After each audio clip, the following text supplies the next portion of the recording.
Delhi government को। मैं तो कहता हूँ केजरीवाल की छाती 56 इंच की तो केजरीवाल की है, वो तो 33 इंच आड़ा है। तो केजरीवाल साहब को अंदर कर दिया ताकि चुनाव में काम ना करें, ताकि व्यापारियों में स्ट्रेस से डर भय पैदा हो जाए। व्यापारी जैसे आदमपुर बाई इलेक्शन में दुकान दुकान पे जीएसटी वाले खड़े कर दिए थे, अब की बार जीएसटी तो तरह पेंडा छूट गया। हमने भी कह दिया 4 तारीख को लिखने वाला कोई और आएगा। इतनी जातियों के बाद अगर फिर भी लोग बीजेपी को वोट देते हैं तो भाई नाराज ना होइए, थोड़ी सी बात गलत आएगी मुंह पे, फिर हमें लानत। लोग ये कह रहे हैं कि 100% वोट भी हम इनके खिलाफ कर रहे हैं। बाहर एक प्रचार कर दे बटे, बोला 8 सीट तो जेपी जीतेगा, हिसार कौन जीते? अरे हिसार मैं जीतूंगा, यूके मांगे रणजीत। मैं मीडिया के माध्यम से रणजीत सिंह को खुली चुनौती देता हूँ। ये दोनों मंत्री इकट्ठे मिल गए, मैंने रेस्ट हाउस में आदमी मिल गया, रणजीत सिंह कहने लगे बोला जेपी काम बता। मैं यार तेरी लाइन मैन तो मानना नहीं। जेपी गुंडा, क्या गुंडागर्दी करी हुई मैंने? बोला मेरा बाबू बदनाम कर दिया। देवीलाल का नाम किसी ने खराब किया, उन्हीं का ये नालायक बेटा रणजीत बता कपूत है सपूत है, अपने बाप की सरकार तोड़ना है। कपूत हुआ ना जेपी भाई भाई। आडवाणी जी मुझे कहने लगे, मोदी जी उस वक्त धन सेक्रेटरी थे, बोला जेपी ओपी जेपी क्या है? मैं ये तो जेपी है, ओपी तारा खिलाफ है, सारे कैंडिडेट की जमानत जब तो होगी, मन क्यों खराब करो भाई। 2 दिन पहले पंजाबी समुदाय के समर्थन के बाद अब अग्रवंशी समाज ने भी कांग्रेस प्रत्याशी जयप्रकाश को अपना समर्थन दे दिया है।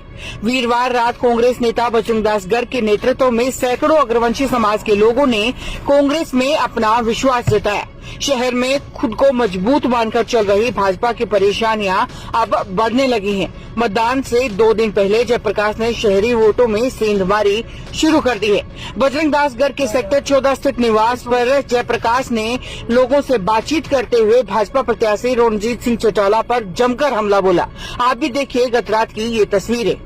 हिसार शहर के सज्जनों, देवी और प्यारे बच्चों, ये बात सही है कि मैं देरी से पहुंच जाता हूँ, पहुंच तो जाता हूँ ना, लेकिन मुझे आज महेंद्र जी ऐसी खुशी है,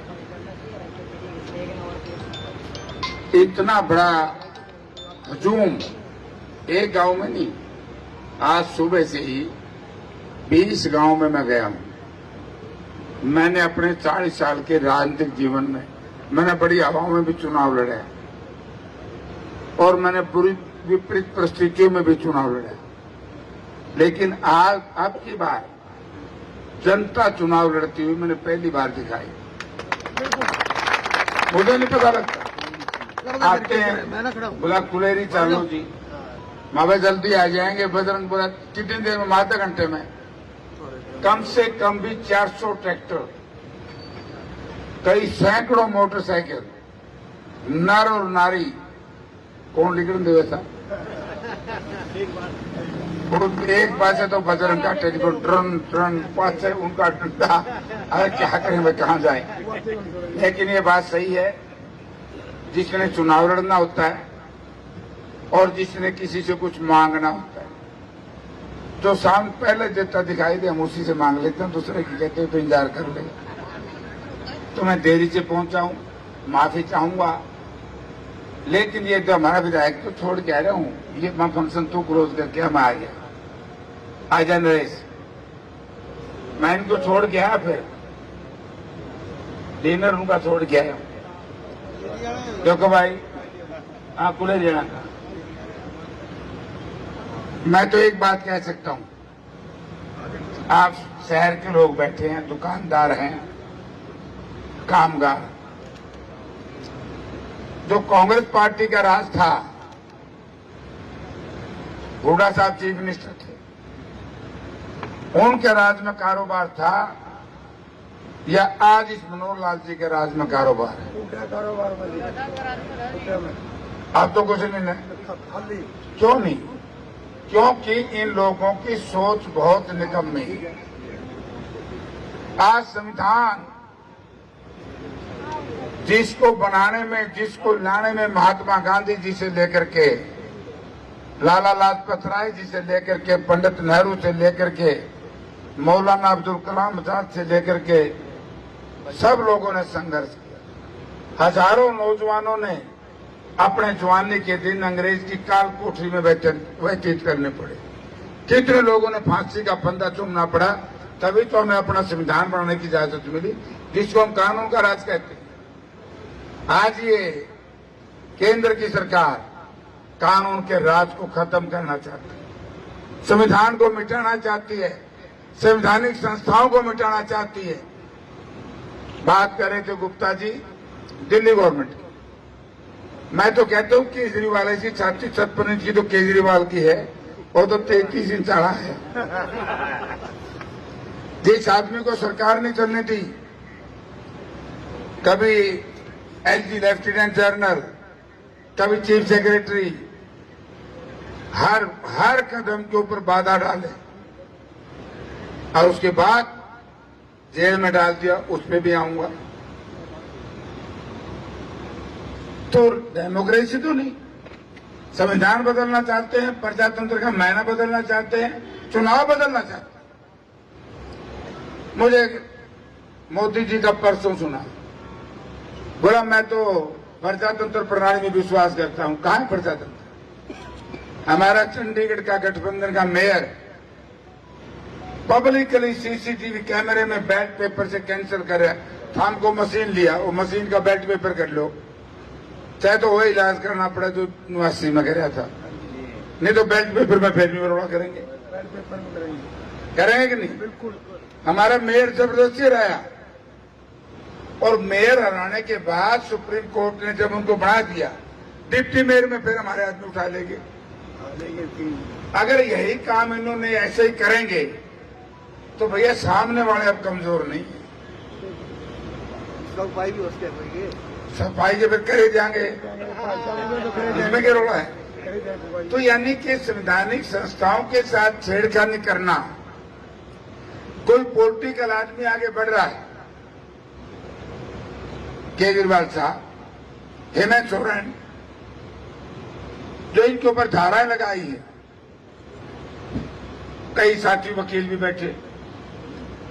मुझे ये बताओ कि डिस्क्लोजर स्टेटमेंट, मेरे पे तो चौटाला ने बहुत मुकदमे बनाए थे, असल में तो सारे ने बनाए थे के बाद। 120 भी भैया जब लगेगी, जब किसी की डिस्क्लोजर आएगी, 1 की, 2 की, 3 की, 4 की। शायद लास्ट पॉइंट में इनके खिलाफ डिस्क्लोजर कविता की है। और डिस्क्लोजर स्टेटमेंट का क्या मायना? कोई जाकर के कह दे मेरे को तो फला ने कहा है, जैसे चौटाला ने 302 मेरे पे बनाई, लेकिन सुप्रीम कोर्ट ने मुझे बरी किया। तो केजरीवाल साहब को अंदर कर दिया ताकि चुनाव में काम ना करें, ताकि व्यापारियों में स्ट्रेस, एक डर, भय पैदा हो जाए। व्यापारी जैसे आदमपुर बाई इलेक्शन में दुकान दुकान पे जीएसटी वाले खड़े कर दिए थे, अब की बार जीएसटी तो तरह पेंडा छूट गया। हमने भी कह दिया 4 तारीख को लिखने वाला कोई और आएगा, आओ। ये तो तरीका नहीं। हमारी शांति प्रियता को यदि कोई कायरता समझे, वो फिर गलत फहमी में है। चाहे वो भारत का प्रधानमंत्री हो, चाहे भारत का गृह मंत्री हो, कानून सबके लिए समान है, कानून पर चलना पड़ेगा। और कानून को कोई हाथ में लेने का प्रयास करेगा तो साथियों, ये वीरों की धरती। अरे आप तो उन्हें गुण दिया।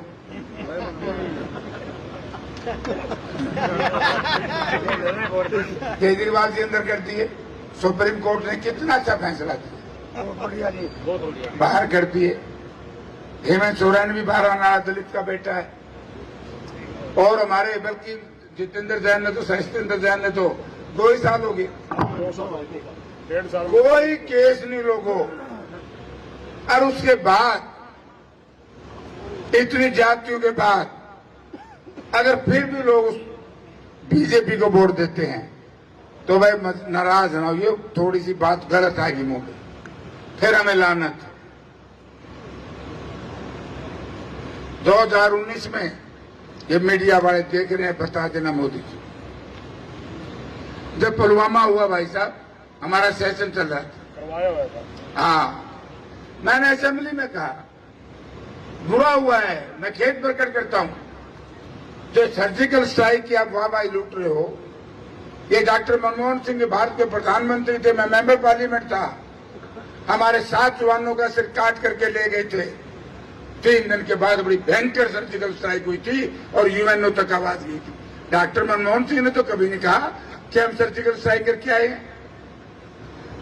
जो आदमी फौज को भी राजनीतिक हथियार बनाए, जो आदमी हमारे शहीदों की शहादत के ऊपर सरकार बनाए, अगर उस पार्टी को भी लोग वोट देते हैं तो फिर प्रजातंत्र का स्वरूप समय में बदल जाए।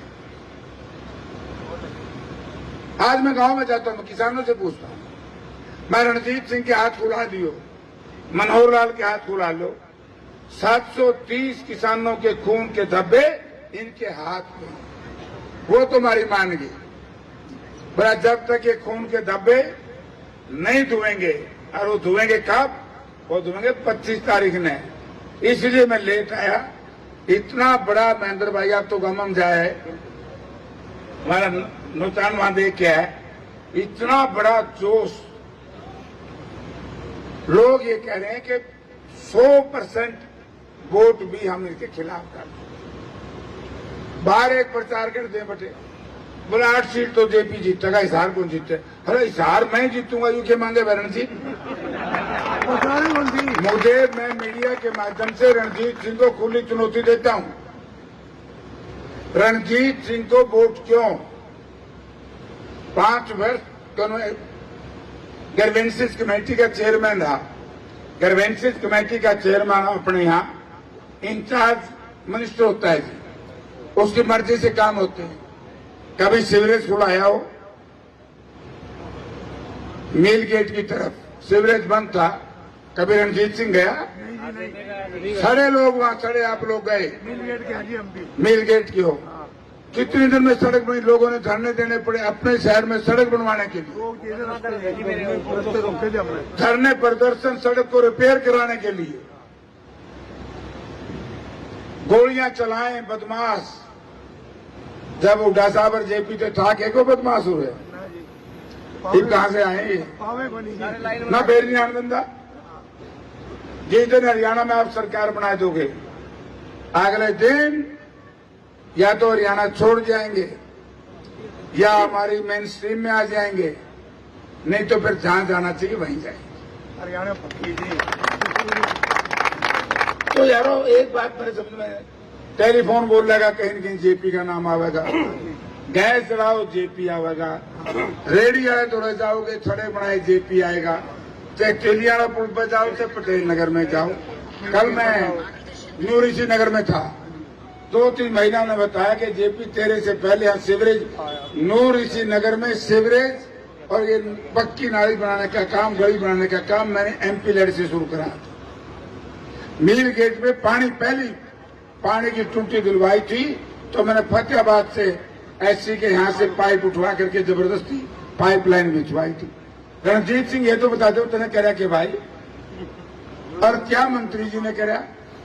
मंत्री जी वैसे तो मेरा दोस्त है, पता है ना, लेकिन काम तो कक्का नहीं करता। ये दोनों मंत्री इकट्ठे मिल गए, मैंने रेस्ट हाउस में आदमी मिलकर रणजीत सिंह कहने लगे, बोला जेपी काम बता। मैं यार तेरी लाइन मैन तो मानना नहीं। बोला क्यों? मैं तो नहीं ऐसी बिठार क्या रिटायर, उसकी जांच कराऊंगा। मैं यू एएलएम से लेने लगे, मंथली एएलएम से, और एससी तक लेता है। अरे भ्रष्टाचार किस्म के लोग इस शहर में न्यू गए कि मैं अच्छा उम्मीदवार हूं। जेपी गुंडा, क्या गुंडागर्दी करी हुई मैंने? बोला मेरा बाबू बदनाम कर दिया। मैंने चौधरी देवीलाल को, जब मैं नौजवानों का अध्यक्ष था, हमने उनका नाम ऊंचा किया इलाहाबाद में जाकर के, हमने उनका नाम ऊंचा किया बेंगलोर में जाकर के। अगर चौधरी देवीलाल का नाम किसी ने खराब किया, उन्हीं का नालायक बेटा रणजीत बता कपूत है सपूत है, अपने बाप की सरकार तोड़ने लग गया, कपूत हुआ ना। तो यानी कि वो कैंडिडेट उनका भाई, मैं थारा कैंडिडेट, जनता का कैंडिडेट, गठबंधन का कैंडिडेट, आम आदमी पार्टी, सीपीएम, सीपीआई, कांग्रेस